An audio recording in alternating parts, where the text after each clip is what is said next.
Hello everybody, welcome to your daily pop of positivity. We're gonna pull a beautiful oracle card. Yay! I love this intentionality. And then we're gonna pull one of these beautiful cards, 5 of voices. Awesome, you guys. So what this says to me is we can set our intentionality into anything. I had to do this yesterday. We had a couple people coming and we had to coordinate a dinner meeting at a restaurant, and I thought, you know what? Whatever is out of my control, I'm going to let go. Whatever people's attitudes are, however they converse together, however their energy coalesces or clashes, it's out of my kind of,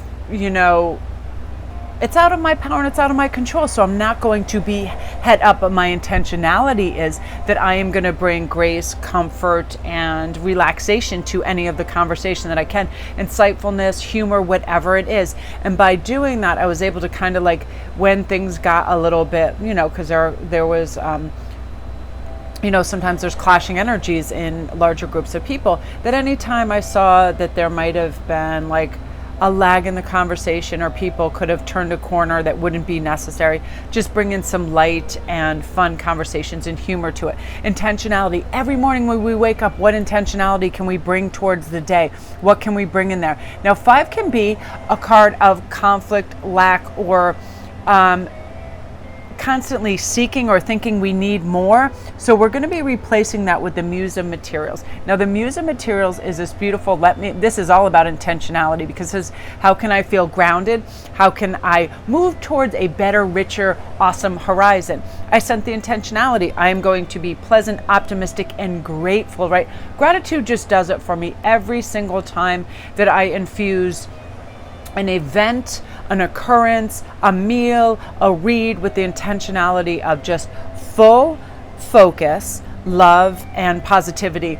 Things come out really beaming and light. They're infused with that energy of my intentionality, which is I'm doing this all pure from like love and connection and all of that.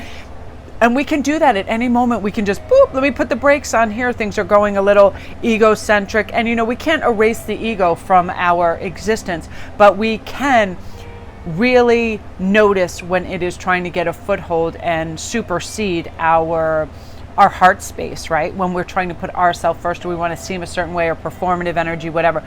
We can then get to this place where how can we all move together forward and feel good? How can I make this for the good of the collective, the group, the gathering, the family, whatever it is? I love the word intentionality because it's everything. It's right. Our intentions, when we have loving, caring intentions, that thread of energy comes in, and we can refocus and we can recalibrate and just get our bearings again and get in alignment with that, and kind of tell the ego, you can go home now.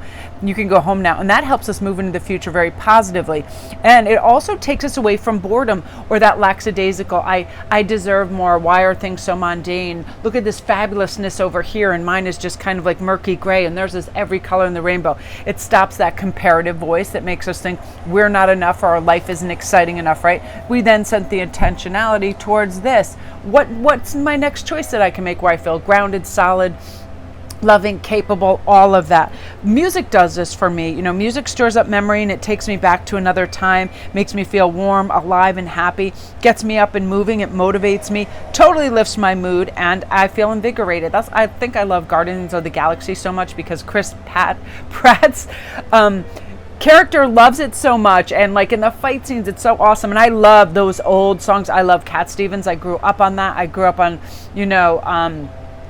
that folksy music that I love, just everything. And I feel like it infuses moments with motivation for sure, right? It's a huge part of my life, and it can be cathartic, and it really helps me heal as well as be relaxing, right? And it helps me make good choices. So let's see one more intentionality. 3 of Materials, really working beautifully and collaboratively with whoever is around us, our neighbors. Like, I'm making it a point right now personally to slow down when I get out of my car and do a 360 and look around and see if any of my neighbors are in their yard and wave and say hello. How are you doing? How are you feeling? Have a moment with them. And I have the most wonderful neighbors, and sometimes I realize I just get in my car and I peel out and I go do my thing, and I come in and I'm carrying things. I'm like, all my neighbors are so cool. They're like the coolest people. And they have the best personalities, and I'm like, really take the time to have that warm connective energy, right? Have that little conversation. How are your children doing? I love your garden, whatever is going on, and really notice that. That's like yesterday.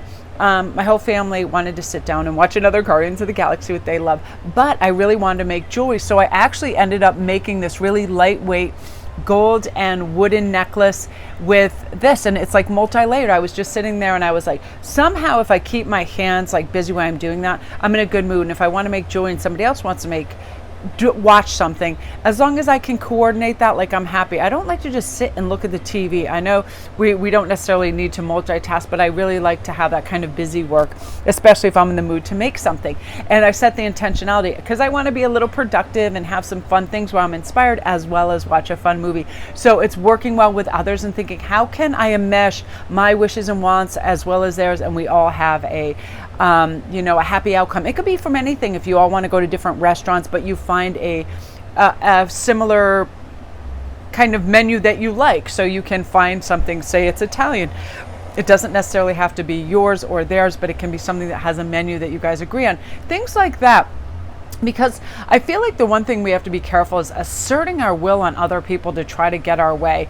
It's not real. It's kind of a hollow victory. We may get what we want, but people remember that energy and that forcefulness. And this is about just being chill and cool and setting the intention to be for everybody. And I feel like you're going to have wonderful, warm energy that coalesces and connects really beautifully, and you feel good about where you're going. So I'm going to pull one more. I just love these cards so much. They get so much great messages. Oh my gosh. So we're loving this.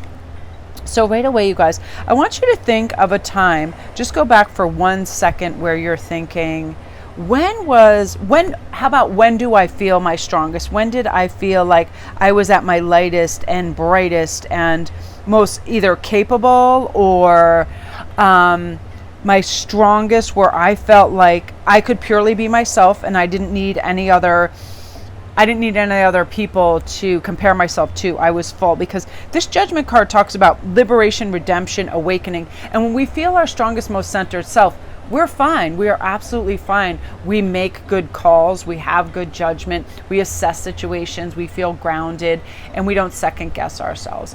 Sometimes I will watch a character in a show that really has a lot of self-confidence in the way they walk, they carry themselves. And one thing that I notice is they're very good listeners. That helps them assess the environment, what is going on, and they don't need to talk or seem a certain way. They're observing and they're listening, so they are getting the climate and the temperature of what is happening around them before they either intercede or they address a problem or they just kind of cohabitate in this environment, right? So I feel like you're going to be doing that. You don't have to insert yourself in anything, but you are going to be an excellent observer, and because of that, you can kind of set the intention to be helpful, healing, and kind, and all of that by that pause where you're like, I'm not going to get dysregulated, dismantled, or like I am not going to become unsteady with other people's energy, because I have a healthy detachment to this scenario. You know, other people, whether it's negative or whatever that they come at other people with, it's usually a projection of themselves. So we don't need to be deterred from who we are or our direction by that. We simply notice that and we carry on, you know, with sure-footedness, with authority, with power, with stability, and we're not tempted to just get immersed in drama. Like, so over that, right? This is somebody who's got their feet grounded, awareness, wisdom, you know, a beautiful kind of like trusting in the fact that there's balance, harmony, and patience when we don't get inveigled in drama. We just sit and observe, and then if we can help and we want to and we have the bandwidth, we do. And if we don't, you know, we set our intention towards it and we opt it out. But regardless, it is a beautiful growth process that you're going through. So I love that for you. Again, you guys, love and light. That's your daily pop. Have a great day.